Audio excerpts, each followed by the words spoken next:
All right. Yeah, I thought we played well. One-day preparation against a team that does all the stuff that they do. It's a tough prep game, but our guys were organized. They were disciplined in what we needed to do. They executed what we wanted, in particular defensively. You know, we're going to have to find different ways to win the game. We go 1 for 10 from the three today. I think we hit 10 threes the other night, but we scored 42 points in the paint, and we get to the free throw line 27 times. So pleased with our effort, obviously pleased with Malik Martin and his response. You know, he was aggressive. He played with assertiveness.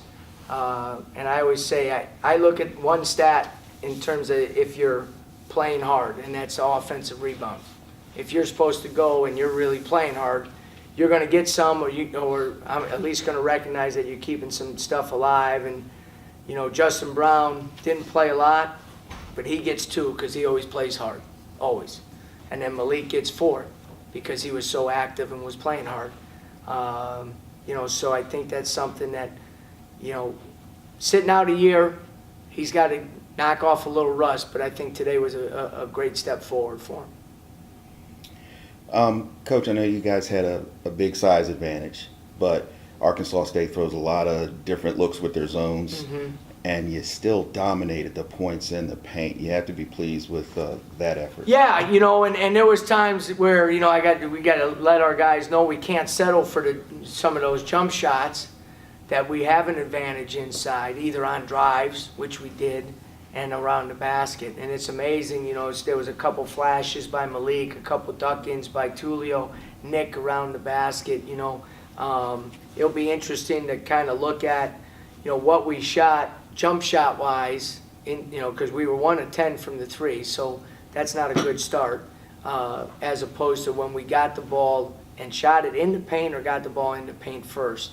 So, but, you know, when our big guys flash and cut and move, especially against the zone, we're highly effective, and then they did a really good job of that today.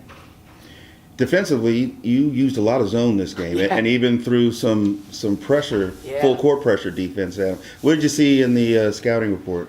You know, yesterday, Chad Dollar said, "Hey, Coach, I think our zone could be effective against them." Their lowest scoring game of the season was, I'm trying to think what game it was now. They scored 59, and they saw a lot against Eastern Michigan. And, you know, we've been working on it. It's something that's in our package, but those 3 assistants, Chad and Tom and Scott, have done a good job of really kind of drilling it and getting our guys ready to use it if need be. And it was highly effective today. It really was. And, you know, we're long, and, you know, so it could be an effective tool for us. It's something that, you know, hopefully maybe with some more practice time we'll be able to get into. But they're Arkansas State, you know, is such an aggressive team in terms of driving the basketball. And even though they missed some shots, they were getting too many paint touches for me.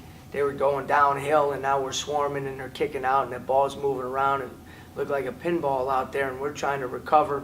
They just missed some of those shots that actually, for Mike, when he looks at the film, will say, hey, that's a pretty good shot that we missed. But so we wanted to get to the zone and try to keep them in front of us. Our guys did a really good job of that. They really did. Eastern Michigan's coming up on Sunday. They play probably even more zone than A-State did today. This game has got to give you guys a lot of confidence going into that Well, game. yeah, it helps that we've seen some zone. They, you know, Eastern is as good of a zone defensive team as we'll face all year long. You know, I've known their head coach for a long time. He was a high school coach in Detroit. He coached Maurice Ager, who we recruited, and I spent a long time recruiting him, so I got to know Coach a long time, and then he was an assistant at Kent and an assistant at Syracuse, so he brought the Syracuse zone to Ypsilanti, and they do a really good job of it, and he's recruited to it. They're long, they're athletic, they can play multiple spots, and so guys can get shifted in it. It's going to be it's going to be a very difficult thing to crack because they're so good at it. So like tonight, we got to hang our hat on our defense and rebounding. and hope to figure out a way to score some points against them. Last question. Tulio Da Silva didn't start today. Was that by design to get some size on the court to start with a big lineup? Or? Yeah, we just felt, just felt Malik deserved a shot at it. You know what I mean? And I thought he did a good job. I thought he responded. Anytime you get it 24 and 10, pretty good response. And to Tulio's credit, I thought he responded pretty well. 13 and 6. We got to get him on the offensive glass a little more. He's 5'11" from the field. I guarantee he was 5 or 6 within 8 feet of the basket. And we got to keep putting him in position where he can be successful. But those three, when you look at Nick with 8, Malik with 24, and Tulio with 13, I'm not great at math. That's 37. That's 45 points. That's pretty good among your post players.